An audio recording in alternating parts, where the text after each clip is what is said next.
तो हेलो बच्चों, कैसे हैं आप? उम्मीद करता हूँ कि आप बहुत अच्छे होंगे। तो बच्चों, आज हम लेकर आ गए हैं 2025 का सितंबर का मासिक मूल्यांकन, जो कि कक्षा 10वीं के लिए विषय हिंदी के प्रति होने वाला है। तो बच्चों, मासिक मूल्यांकन जिसका पूर्णांक 20 अंक का है, बिना समय को गंवाए हम स्टार्ट करते हैं।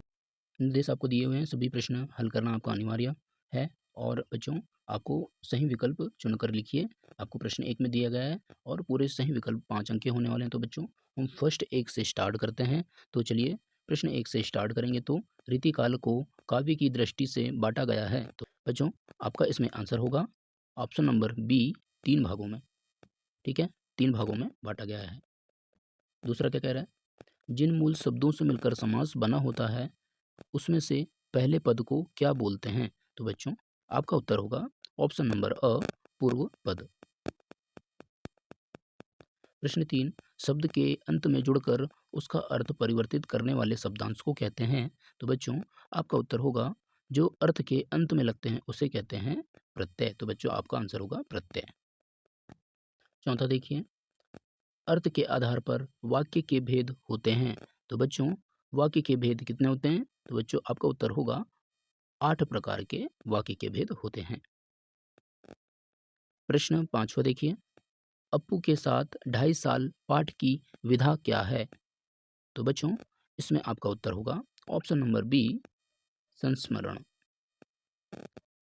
अब हम प्रश्न दूसरे को हल करेंगे। तो आपको एक एक वाक्य में उत्तर देना है। ठीक है, तो बच्चों, मन्नू भंडारी के पिता रसोई घर को क्या कहते हैं? तो बच्चों, इसमें आपका उत्तर होगा भटिया, भटियार, भटियार खाना कहते हैं। ये पहले नंबर का आंसर होगा बच्चों। नागार्जुन का मूल नाम क्या था? तो बच्चों, आपका उत्तर होगा नागार्जुन का मूल नाम वैद वैद्यनाथ वैद्यनाथ मिश्र। मूल नाम क्या था? वैद्यनाथ मिश्र। बच्चों, प्रश्न 3 में देखिए, आग बबूला होना मुहावरे का क्या अर्थ है? तो बच्चों, आग बबूला होना मुहावरे का अर्थ क्या है बच्चों? क्रोधित होना। क्या है? क्रोधित होना। ठीक है। प्रश्न 4, यह दंतुरित मुस्कान में किसी मनोहरी मुस्कान का वर्णन है? तो बच्चों, इसमें आपका उत्तर होगा छोटे बच्चे,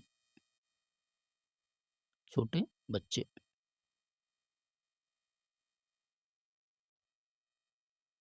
मन्नू भंडारी की किसी एक रचना का नाम लिखिए। तो बच्चों, एक रचना का नाम लिखते हैं। तो बच्चों, वह रचना होगी आपका आपका बंटी।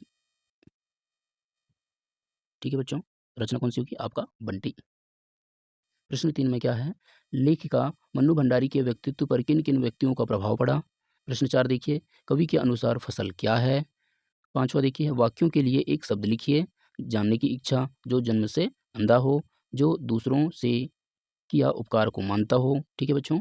और प्रश्न 6वां, अर्धवार्षिक परीक्षा में बेहतर प्रदर्शन के लिए एक विद्यार्थी एवं विषय शिक्षक के बीच संवाद लिखिए। तो बच्चों, हम प्रश्न 3 से प्रश्न 5 के सभी क्वेश्चनों के उत्तर आपको दिखाने वाले हैं। तो चलिए, प्रश्न 3, लेखिका मन्नू भंडारी के व्यक्तित्व पर किन किन व्यक्तियों का प्रभाव पड़ा? तो बच्चों, उत्तर देखिए, लेखिका मन्नू भंडारी के व्यक्तित्व पर मुख्य रूप से 2 व्यक्तियों का प्रभाव पड़ा। उनके पिता और उनकी हिंदी अध्यापिका शीला अग्रवाल। उनके पिता ने उन्हें देशभक्ति और विरोध करने की भावना सिखाई, जबकि शीला अग्रवाल ने उन्हें साहित्य दुनिया से परिचित कराया और लेखन के लिए प्रोत्साहित किया। बच्चों, प्रश्न 4 का उत्तर देखेंगे। कवि के अनुसार फसल क्या है?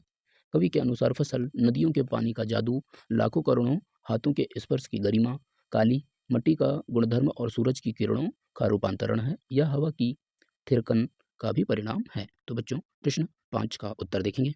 प्रश्न 5 देखिए, वाक्यों के लिए एक शब्द लिखिए। जानने की इच्छा को क्या कहते हैं बच्चों? जिज्ञासा कहेंगे। ठीक है। और जो जन्म से अंधा हो, क्या कहेंगे बच्चों? उसे जन्मानंद। क्या कहेंगे? जन्मानंद। जो दूसरों के किया उपकार को मानता हो, तो बच्चों क्या कहेंगे? कृतज्ञ। क्या कहेंगे? कृतज्ञ। है ना? तो बच्चों, ये आपके सभी उत्तर को हमने क्लियर कर चुके हैं। बच्चों, प्रश्न 6वें को आप खुद से कर सकते हैं, तो कीजिए। तो इसी प्रकार बच्चों, हमारे चैनल को आप सब्सक्राइब कीजिए।